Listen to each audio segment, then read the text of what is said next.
नमस्कार दोस्तों। आज हम बात करेंगे एक ऐसी विचारक के बारे में जिन्होंने महिलाओं के उत्थान की बात करके वेस्टर्न पॉलिटिकल फिलोसॉफी में एक नई क्रांति की आधारशिला रखी। बात करेंगे एक ऐसी विचारक की जो अपने सिद्धांतों से ज़्यादा अपने व्यक्तिगत जीवन के बारे में चर्चा का कारण बनी रही। बात करेंगे एक ऐसी विचारक की जिन्होंने अपने से 30 साल बड़े रूसों के शिक्षा सिद्धांत को चुनौती प्रदान की और महिलाओं के उत्थान को एक नया आधार प्रदान करेंगे। आज हम बात करेंगे मैरी ओल्सटनक्राफ्ट की। मैरी ओल्सटनक्राफ्ट पश्चिमी नारीवादी विचारक थी जिसका जन्म 27 अप्रैल 1759 को इंग्लैंड में हुआ था। नारीवादी दार्शनिक के तौर पर वह विख्यात हुई थी। 38 वर्ष की आयु में 1797 को उनकी मृत्यु हो गई। 38 वर्ष की आयु के अंतर्गत मैरी ओल्सटनक्राफ्ट ने जो सिद्धांत महिला उत्थान के बारे में दिए, जो लेखन उन्होंने महिलाओं के जीवन को बेहतर बनाने के लिए किया उसको हम इस आधार पर भी जानते हैं कि नारीवादियों की मां के रूप में the mothers of the feminism भी उनको कहा जाता है। दोस्तों, हम मैरी ओल्सटनक्राफ्ट को हम पढ़ेंगे तो हम उससे 3 आधारों पर उसकी विश्लेषण करेंगे कि उनका नारीवाद पर क्या विचार था। दूसरा, हम इसको देखेंगे कि वह महिलाओं की एजुकेशन पर क्या बात करती हैं, और तीसरा कि वह एजुकेशन पर बात करते हुए किस प्रकार से रूसों को क्रिटिसाइज करती हैं। हम तीनों आधार पर उसके बात करेंगे। सबसे पहले हम देखते हैं कि मैरी ओल्सटनक्राफ्ट का नारीवाद पर क्या विचार है। दोस्तों, मैरी ओल्सटनक्राफ्ट एक उदार नारीवादी थी। उदार नारीवाद का मतलब होता है, नारीवाद की कई धाराएं होती हैं, मगर उदार नारीवाद बेसिकली लैंगिक न्याय पर जोर देता है, समान अधिकारों व अवसरों की बात करता है, इक्वल राइट फेमिनिज्म यानी एक समान अधिकार का नारीवाद है, और इसकी भौतिक जड़ व्यक्तिवाद में मानी जाती है। व्यक्तिवाद का मतलब है कि व्यक्तिवाद का ऐसा मानना है कि मनुष्य तार्किक होता है और मनुष्य को अपना भला सोचने की क्षमता होती है, इसलिए मनुष्य के ऊपर किसी भी प्रकार की पाबंदियां नहीं होना चाहिए। अब हम देखते हैं कि उदार नारीवाद के जो लक्ष्य है, लैंगिक न्याय, समान अधिकार व विशेषाधिकार मिलना चाहिए, अवसर मिलना चाहिए, तो मैरी ओल्सटनक्राफ्ट भी यही बात करती है। मैरी ओल्सटनक्राफ्ट अपनी पुस्तक vindication of the rights of women 1792 में वो अपनी एक पुस्तक लिखी है, और इसके अंदर बेसिकली वह यह बताने का प्रयास करती है कि महिलाओं के लिए समान अधिकारों व विशेषाधिकार होना चाहिए। वह बोलते हैं कि पुरुष जीवन के हर मोर्चे पर महिलाओं को दबाकर रखते हैं, महिलाओं को अपनी संपत्ति मानकर रखते हैं, इसलिए महिलाओं के अधिकारों को या महिलाओं को भी उनके बराबर अवसर मिलना चाहिए ताकि वह आगे बढ़ सके। और वह इस चीज पर जोर देती कि महिलाएं कैसे आगे आएगी या महिलाओं को उत्थान कैसे किया जाए। दोस्तों, ये वह टाइम था जब ब्रिटेन और अमेरिका और फ्रांस की क्रांति हो चुकी थी, और इन क्रांतियों के माध्यम से पुरुष वर्चस्व को दिखाया गया था। यह कहा गया था कि पुरुष शक्तिशाली होते हैं और महिलाओं को पुरुषों की सेवा करना चाहिए, उनके आदेशों की अनुपालना करना चाहिए। मैरी ओल्सटनक्राफ्ट ने इन दोनों ही क्रांतियों की आलोचना कर डाली। उन्होंने कहा कि मनुष्य एक स्वायत्त प्राणी है और महिलाएं भी एक स्वायत्त प्राणी हैं, जिसके पास अपनी एक तार्किक क्षमता होती है, वह आगे बढ़ सकती हैं। पुरुषों के बराबर उनको भी समान अवसर मिलना चाहिए, उनको भी विशेषाधिकार मिलना चाहिए, ताकि वो अपने जीवन को आधार दे सके, अपने जीवन को गति दे सके। जब मैरी ओल्सटनक्राफ्ट अपना नारीवाद पर अपना विचार रखती है, तो दोस्तों हमें एक चीज समझना चाहिए कि कोई भी विचारक होती हैं, वो जब अपने सिद्धांत लिखती हैं तो सिद्धांत लिखते वक्त उनके व्यक्तिगत जीवन भी वहां रिफ्लेक्ट होता है। यानी कि व्यक्तिगत जीवन यानी वह जिस पारिवारिक संरचना में बड़ी हुई थी, उस पारिवारिक संरचना में उन्होंने ये देखा कि उनकी माता को किस प्रकार से उसके पिताजी के द्वारा टॉर्चर किया जाता था, उनकी माता के साथ मारपीट की जाती थी, घरेलू हिंसा की जाती थी। और जब इनको समझने का प्रयास किया इसके नजरिए को देखने का प्रयास किया तो उस समय एक आधार उनको मिला, उनको एक गति मिली, उन्होंने ये समझ में आया कि इसका कारण क्या है। तो उन्होंने देखा कि इसका सबसे बड़ा कारण है शिक्षा का, लैक ऑफ एजुकेशन। अब जब लैक ऑफ एजुकेशन है तो उन्होंने बोला कि महिलाओं के उत्थान को, महिलाओं के लिए समानता के सिद्धांत को प्रतिरूप के रूप में अगर कोई आधार दे सकता है तो वह केवल दे सकती है शिक्षा। उन्होंने महिलाओं के उत्थान की बात करते हुए सामाजिक, राजनीतिक और आर्थिक ढांचे में महिलाओं के विशिष्ट स्थान की बात की। दोस्तों देखो, हमें पता है कि प्राचीन समय से महिलाओं को जिन आदर्श के अंदर रखा जाता था, महिलाओं को जिस तरीके से समझाया जाता था कि वह, उनका जो दायित्व है अपने पति की सेवा करना है, परिवार की संरचना की देखरेख करना है, परिवार को देखना है, उनको बाहरी कार्यों से कोई मतलब नहीं होना चाहिए, ऐसा हमारे प्राचीन ग्रंथों के माध्यम से हम समझते हैं। और इसको जब हम रिफ्लेक्ट करते हैं, इसको जब हम पढ़ते हैं और हम देखते हैं, तो आज भी हम देखते हैं कि ग्रामीण कल्चर के अंदर या ग्रामीण परिवेश के अंदर हम देखते हैं कि एक अशिक्षित महिला किस प्रकार से अपने पति के टॉर्चर को सहती है।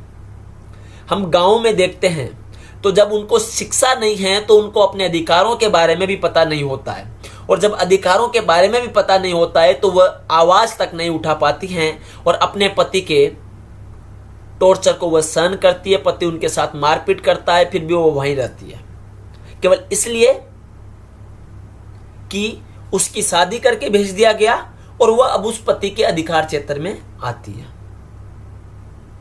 मेरी ओलिस्टोनक्राफ्ट की माताजी के साथ भी ऐसा ही हो रहा था, उनके साथ भी इसी प्रकार का शोषण हो रहा था, इसी प्रकार का अत्याचार हो रहा था। और जब उनके इसी प्रकार का अत्याचार हो रहा था तो उन्होंने नारीवाद की संकल्पना को एक नया आधार देने का काम किया। उन्होंने एक सुधारवादी ढांचे पर जोर दिया जहां महिलाओं और पुरुषों को एक ऐसा मंच मिले जहां दोनों अपनी बात को रख सके, जहां दोनों समान अवसरों के साथ आगे बढ़ सके। और उदारवाद, नारीवाद का जो मुख्य उद्देश्य है, मुख्य लक्ष्य है, वह भी यही है। यह किसी प्रकार के सत्ता परिवर्तन को बढ़ावा नहीं देता है, यह किसी प्रकार के व्यवस्था में मूल परिवर्तन नहीं चाहता है। यह चाहता है केवल समानता, और समानता उस व्यवस्था के अधिकारों में चाहता है, उस व्यवस्था के स्वरूप में चाहता है। मेरी ओलिस्टोनक्राफ्ट ने भी यही बात उठाई। उन्होंने कहा कि हमें किसी प्रकार की व्यवस्था परिवर्तन नहीं चाहिए, हमें किसी प्रकार की क्रांति भी नहीं चाहिए, हमें तो केवल इतना चाहिए कि महिलाओं को आगे बढ़ाया जा सके, महिलाओं के अधिकारों की रक्षा की जा सके, महिलाओं को घरेलू हिंसा और मानसिक टॉर्चर से बचाया जा सके। और यह कैसे बचाया जा सकता है? यह केवल एक आधार पर बचाया जा सकता है, महिलाओं को समान अधिकार दिया जाए, समान अवसर उनको प्रदान किया जाए। अब वह बात करती हैं कि क्या कारण है या क्या रीजंस हैं जिसके कारण महिलाओं का शोषण होता है या महिलाएं शोषण का शिकार होती है। उन्होंने उसके अंदर सबसे पहला कारण बताया पैट्रियार्की सिस्टम, पितृसत्तात्मक समाज या पितृसत्तात्मक व्यवस्था। जैसा कि दोस्तों आप सबको पता होगा, पितृसत्तात्मक व्यवस्था का मतलब होता है कि किसी भी पारिवारिक संरचना में पिता की भूमिका का होना, यानी पिता ही वहां पर सर्वोच्च, यानी पिता का मतलब वहां का पुरुष सर्वोच्च है। और इस पुरुष सर्वोच्च के कारण उसके आदेशों की अनुपालना करना उस व्यवस्था का एक हिस्सा होता है, चाहे वह आदेश गलती क्यों ना हो। यह मैं एक ऐसे समय की बात कर रहा हूं, आज हम बात करते हैं, आज मॉडर्निटी है, आज आधुनिकता है, और आज शिक्षा के प्रसार ने महिलाओं के साथ साथ सामाजिक स्तर पर जागरूकता को बढ़ाया है।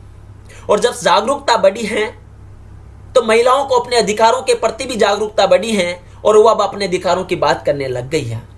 और हम देखते हैं कि मध्यम वर्गीय और उच्च वर्गों में इस प्रकार की समानता के स्वरूप को देखा जा सकता है, लेकिन आज भी ग्रामीण कल्चर को हम देखते हैं तो वहां पर मुझे लगता है कि पैट्रियार्की सिस्टम आज भी हावी है।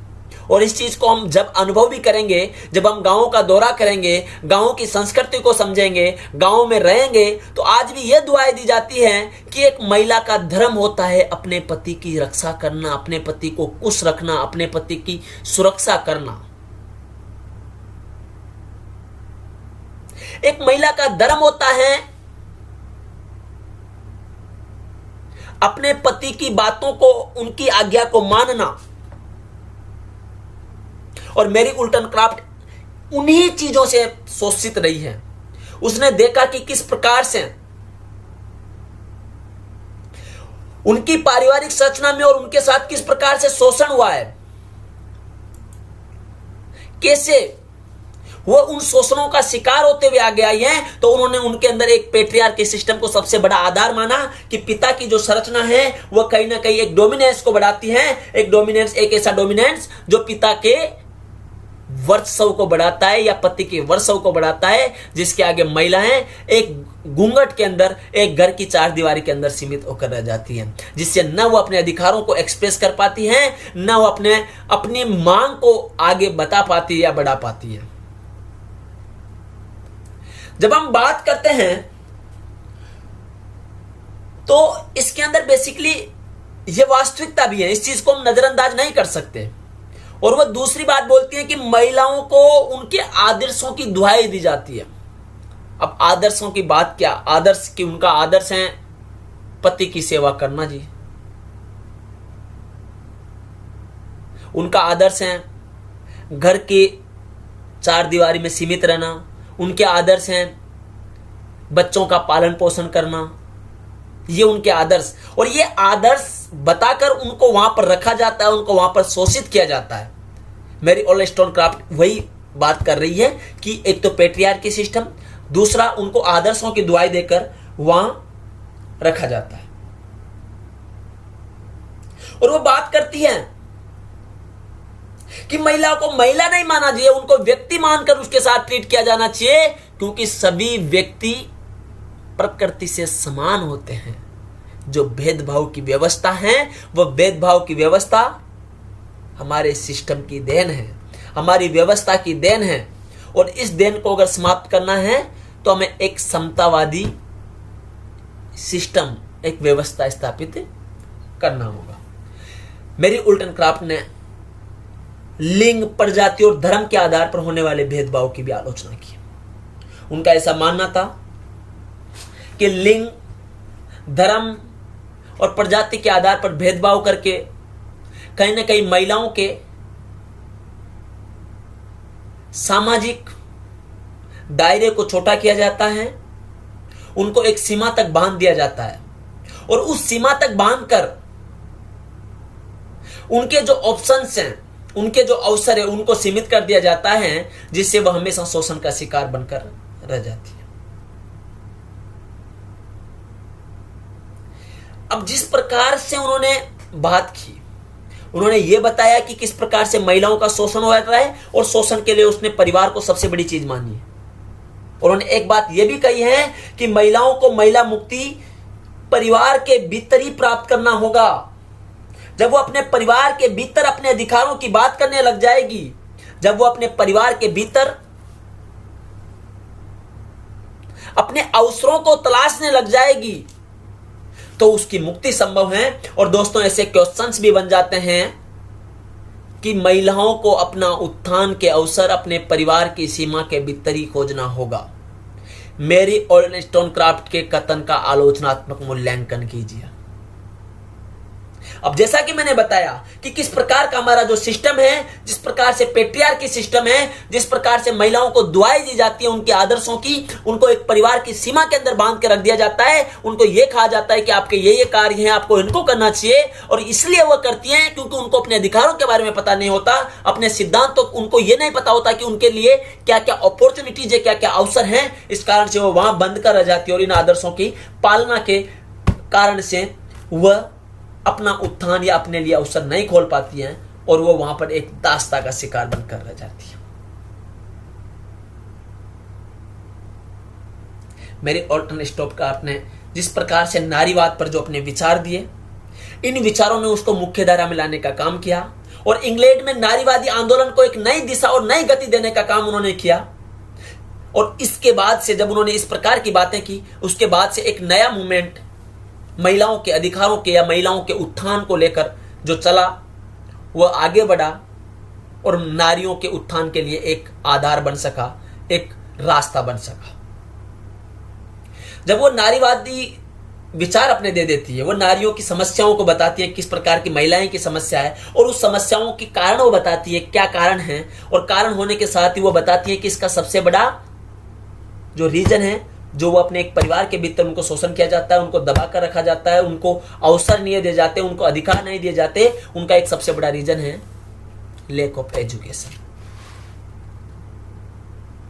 अब हम एजुकेशन के उनके क्या विचार थे उनके बारे में हम देखेंगे। उनकी एक पुस्तक है thoughts on education of daughters, जो 1787 में उनकी एक पुस्तक आई थी। और उन्होंने इसके अंतर्गत इस बात पर जोर देने का प्रयास किया कि जो ब्रिटिश मध्यम वर्ग की जो महिला हैं, उनमें चेतना जागृत करने की जरूरत है। उनको यह समझाने की जरूरत है कि शिक्षा किस प्रकार से आपके व्यक्तिगत जीवन से जुड़ी हुई है, शिक्षा किस प्रकार से आपकी जागरूकता के एक वातावरण से जुड़ी हुई है। और अगर आपको शिक्षा प्राप्त हो जाएगी तो आप एक नए वातावरण को अपने आप को ढाल लोगी, एक ऐसा वातावरण जो स्वतंत्रता का वातावरण है, एक ऐसा वातावरण जो समानता का वातावरण है, एक ऐसा वातावरण जो अवसरों का वातावरण है, एक ऐसा वातावरण जो विशेषाधिकारों का वातावरण है।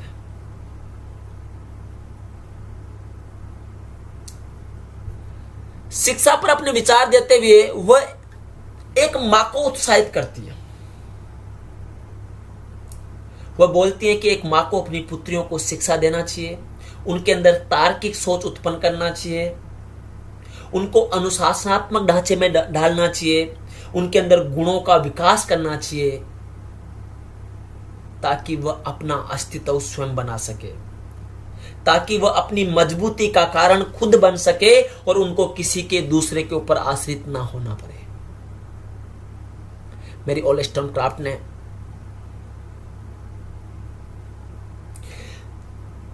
अपना एक उद्देश्य माना। उन्होंने शिक्षा का केवल एकमात्र उद्देश्य बताया और वह उद्देश्य प्रत्येक नारी को शिक्षित करना। उन्होंने बोला कि मेरा शिक्षा सिद्धांत या मेरी पुस्तक तभी साकार साबित हो पाएगी जब प्रत्येक नारी की पहुंच शिक्षा तक हो पाएगी। जैसा कि मैंने पहले बताया, उन्होंने अमेरिकी और फ्रांसीसी क्रांति का विरोध किया और उन्होंने कहा कि ये क्रांतियों ने पुरुष डोमिनेंस को बढ़ाया है। इस क्रांति ने महिलाओं को पुरुषों की संपत्ति के रूप में घोषित किया है।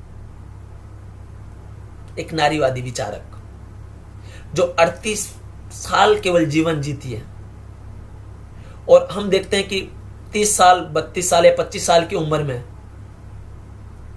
वह ऐसी क्रांतियों को चेतावनी दे देती है। जो क्रांतियां एक नए आदर्श के रूप में दिखा रही थी अपने आप को, बंधुता, भाईचारा, वो उनको बोलते हैं कि भैया आपने अच्छी बात है, मगर आपने एक पक्ष को नीचे दुखाया है। आपने महिलाओं के उत्थान को नहीं माना है, आपने महिलाओं को केवल संपत्ति माना है पुरुषों की। वो अपने एजुकेशन सिस्टम के माध्यम से, वो अपने शिक्षा पर दिए गए विचारों के माध्यम से महिलाओं के उत्थान का एक हथियार स्वयं महिलाओं को देना चाहती थी। वह महिलाओं को सशक्त करना चाहती थी, वह महिलाओं को जागरूक करना चाहती थी, वह महिलाओं को यह बताना चाहती थी कि अगर आपको अपना उत्थान करना है तो आपको शिक्षा लेना होगा। और शिक्षा लेने के लिए उन्होंने उनके अनुकूल वातावरण बनाने का भी प्रयास किया। जब हम मैरी ओलेस्टोनक्राफ्ट को पढ़ते हैं और उनको समझने का प्रयास करते हैं, एक ऐसी नारीवादी विचारक जो जीवन का एक उद्देश्य एक लक्ष्य मानती हैं, और वह लक्ष्य यह है कि कैसे हजारों महिलाओं को शिक्षित किया जा सके, हजारों महिलाओं को जागरूक किया जा सके, और कैसे उनको बंधनों की बेड़ियों से बाहर निकाला जा सके। और वो देखते हैं कि अपना यह सिद्धांत देते हुए अपने से 30 साल बड़े जीन जैकस रूसो की आलोचना कर डाल देती है, क्योंकि उन्होंने जब इसकी महिलाओं के शोषण को देखा, जब उन्होंने महिलाओं के ऊपर होने वाले अत्याचारों की आधारशिला को समझने का प्रयास किया, तो उन्होंने 30 साल पुराने दार्शनिक, अपने 30 साल बड़े दार्शनिक जीन जैकस रूसो के सिद्धांतों को भी चुनौती दे डाली। उन्होंने कहा कि रूसो ने महिला शिक्षा का विरोध किया था। रूसो का मानना था कि स्त्रियों का मुख्य कार्य आज्ञा का पालन करना है, और उनको इस बात पर ध्यान देना चाहिए कि उनका पति कैसे स्वस्थ और प्रसन्न रहे। उन्होंने महिलाओं के सौंदर्यीकरण की शिक्षा पर ज्यादा जोर दिया था कि वह सौंदर्यीकरण की शिक्षा लेना चाहिए, उनको अपना स्वस्थ दिखना चाहिए, उनको अच्छा सज धज कर दिखना चाहिए, ताकि उनका पति खुश रहे, प्रसन्न रहे। उन्होंने महिलाओं को असली शिक्षा की बात से दरकिनार करने का प्रयास किया, और वह 2 कारणों की वजह से, 2 रीजन की वजह से रूसो की आलोचना करती है। एक रीजन उन्होंने बताया कि जो रूसो की जो पुस्तक रूसो की जो पुस्तक एमिल है, उसमें महिलाओं के लिए 2 प्रकार की शिक्षा की बात की गई है। एक डोमेस्टिक वर्क एजुकेशन और दूसरी फिजिकल एजुकेशन। फिजिकल एजुकेशन के उन्होंने रीजनल मोरालिटी और सौंदर्यीकरण की शिक्षा की बात की। हालांकि फिजिकल एजुकेशन की बात उन्होंने लड़कों के लिए भी की थी रूसो ने, मगर लड़कों के लिए स्पोर्ट्स और नए नए प्रकार के इनोवेशन की बात की। केवल महिलाओं को, स्त्रियों के लिए बोला कि उनको केवल एक तरह की शिक्षा चाहिए, सौंदर्यीकरण की शिक्षा चाहिए, और रीजनल मोरालिटी जो धार्मिक नैतिकता है, जिसमें बताया गया है महिलाओं को घर के अंदर रहना चाहिए, अपने पति को किस प्रकार से खुश रखे, इस प्रकार की शिक्षा देने की बात कही है। और डोमेस्टिक वर्क एजुकेशन के उन्होंने यह बताने का प्रयास किया कैसे कैसे अच्छे पकवान बनाए जा सकते हैं, कैसे कैसे घर की सजावट की जा सकती है, कैसे कैसे अच्छा भोजन पकाया जा सकता है। लेकिन उनको मजबूत और उनको उस शिक्षा की बात नहीं की ताकि वो अपने व्यवसायिक रूप से मजबूत हो सके। उन्होंने उस शिक्षा की बात नहीं की जहां महिलाएं अपने उद्धार के रास्ते खोल सके। इसलिए उन्होंने रूसो की शिक्षा प्रणाली को, शिक्षा के दर्शन को चुनौती दे डाली। उसको यह भी पता था कि अगर इतने बड़े दार्शनिक की शिक्षा चुनौती, अगर किसी सिद्धांत को हम चुनौती देंगे तो हमारी मृत्यु भी हो सकती है। मगर उन्होंने बताया कि वह गलत थे, उनकी धारणाएं गलत थी, उनका उद्देश्य गलत था, और महिलाओं को बांध कर रखने का जो उनका दर्शन है, वह दर्शन कतई स्वीकार नहीं किया जा सकता।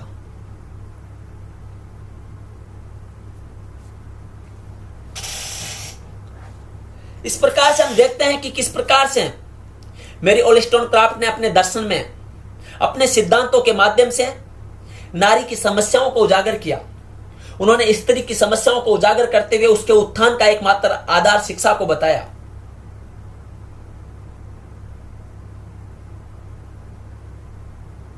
लेकिन एक चीज सोचने वाली बात है कि कई कारणों से उनकी आलोचना ही कर दी जाती है, उनके इस सिद्धांतों पर, उनके इस दर्शन पे, इस आधार पर आलोचना कर दी जाती है कि ये उनका व्यक्तिगत दर्शन था। उन्होंने जीवन में जो जो सहन किया उन्होंने उसको लिख डाला। लेकिन आज भी हम वास्तविकता के तौर पर देखते हैं, या भारत के संदर्भ में भी अगर आज ग्रामीण कल्चर के हम देखते हैं, तो आज भी महिलाएं उसी पुरुषवादी मानसिकता की शिकार है। आज भी महिलाएं पेट्रियार्की सिस्टम के दोषों से दूर नहीं गई है। आज भी महिलाएं एजुकेशन के दूर हैं। हम इस आधार पर मैरी ओलेस्टोनक्राफ्ट के दर्शन का, उनके सिद्धांतों की प्रासंगिकता को देख सकते हैं। आशा करता हूं दोस्तों आपको यह वीडियो पसंद आया होगा। अगर आपको यह वीडियो पसंद आया तो एमजी अध्ययन पॉइंट को लाइक कीजिए, शेयर कीजिए, सब्सक्राइब कीजिए। और अगर आपको इस वीडियो संबंधी किसी भी प्रकार की क्यूरी है तो आप कमेंट बॉक्स के माध्यम से हमारे तक पहुंचा सकते हो। साथ ही मित्रों, आप हमें यह भी बता सकते हो कि आपको नेक्स्ट वीडियो किस टॉपिक पर चाहिए, हम उस पर भी विचार करेंगे। हमारी ये श्रृंखला है इस श्रृंखला का एकमात्र उद्देश्य आप लोगों तक उन विभिन्न विचारकों के सिद्धांतों को पहुंचाने का प्रयास है जिनको आप कई बार किताबी ज्ञान के गठजोड़ में समझ नहीं पाते हो। हिंदी भाषा के अंदर ये वीडियो हम आपको इसलिए प्रोवाइड करवा रहे हैं ताकि कई बार हिंदी भाषा के कई छात्रों को रिसोर्सेज की कमी के कारण इन सिद्धांतों को समझने में बड़ी कठिनाइयों का सामना करना पड़ता है। हम ऐसे ही वीडियो बनाते रहेंगे, ऐसे ही आपके बीच में आते रहेंगे। बहुत बहुत धन्यवाद। स्वस्थ रहिए, खुश रहिए, अपने और अपने परिवार का ध्यान रखिए। Thank you so much.